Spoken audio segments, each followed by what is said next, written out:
Hello, everybody. We are back. I just got done listening to Los Sexorcisto Devil Music Volume 1, which I've heard it a bunch. I've heard the songs that I have liked off of it a bunch, but I don't know when the last time I actually listened to the whole album all the way through was. It's been a while.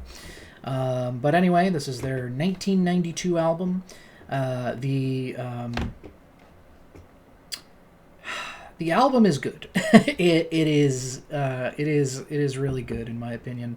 I think there are a lot of memorable songs off of this one.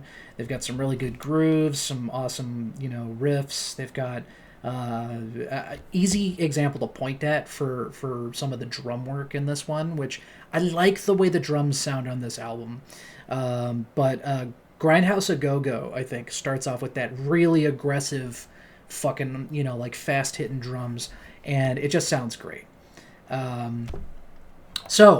Picking my top three was a little tricky.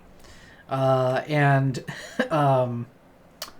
I might raise some eyebrows with my choices here because I feel like there's two that I'm almost expected to pick, but I'm not going to because I'm picking the ones that I like the most. And I don't just pick like arbitrary best. That's not how my top three works, in case that needed clarification. I'm picking the ones that I enjoy listening to the most. And I find that not just with the artists I've talked about so far, which is just White Zombie and Kiss so far, but yeah, with my favorite artists in general, a lot of my absolute favorite songs are usually not the ones that are the biggest hits. I often prefer some of like the deep cuts, I guess. But my number three pick is actually going to Spider Baby. It's good. I like it. I like that it starts with that Hellraiser soundtrack sample right at the beginning, which another song also does. I think it's Warp Asylum. But anyway, yeah, Spider Baby, good song. My second choice is actually going to Cosmic Monsters Inc.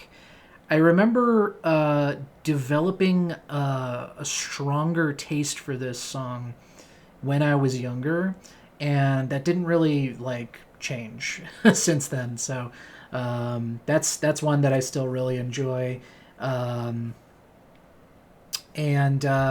number one, first track on the album, Welcome to Planet Motherfucker, which is not only an entertaining title, but it's an awesome song. It's got really good use of the sampling. It's got just awesome pacing and guitar work, and dude, it fucks to put it simply.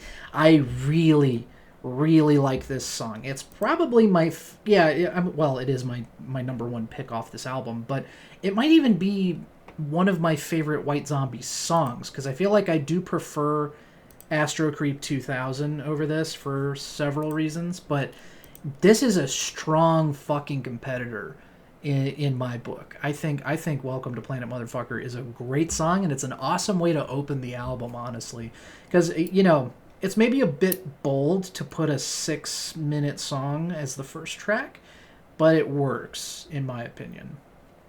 It does a good job at like kind of letting you know what you're in for with I don't know, with like the change up halfway through where you get like two different. It's sort of like two different songs almost, and then the intro, of course, is packed with all this weird sound work, and then you've got the sampling that occurs throughout the song proper.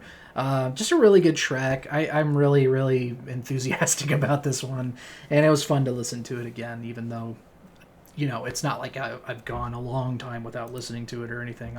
I often listen to this song because I really enjoy it. But anyway, the two songs that I'm sure I've got some people fucking looking at me like for not choosing. Obviously, Thunder Kiss 65, massive hit. Far and away has the most listens on Spotify out of all the songs on this one. And then also Black Sunshine, I know is pretty popular. That is the second most listened song on Spotify. Like at least on the album that I'm looking at. There might be like other versions of it or whatever, because it's been re-released, of course.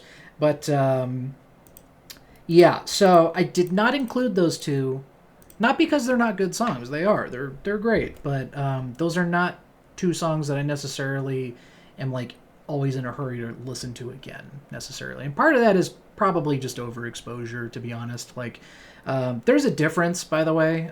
I'm basically done talking about the album now, but I just want to end on this note. There is a difference, by the way, in my case, between being exposed to something by choice, where like I listen to a song 50 times because I really like it, and then hearing a song that I like, but not necessarily when I choose to. Like if I hear it on the radio or I hear it in movies or whatever else, it's a different psychological thing, at least in my case. So the fact that Thunder Kiss 65 is so popular means that I've heard it a bunch without deciding to listen to it, and I think that's part of why I'm not as enthusiastic about it. But again, good song. I'm not taking any credit away from it. I'm sure, people watching this video probably might put that in their top 3, but I didn't. So anyway, next up, I'm quite excited because we're going to be talking about Astro Creep 2000. And no, I'm not saying the full fucking title, kiss my ass. But yeah, Astro Creep should be fun. It's been a while, actually, since I've listened to this whole one all the way through as well. I probably haven't heard this whole album front to back in 10 years or more. But anyway, that's for the next video, so I'll see you guys in the next video.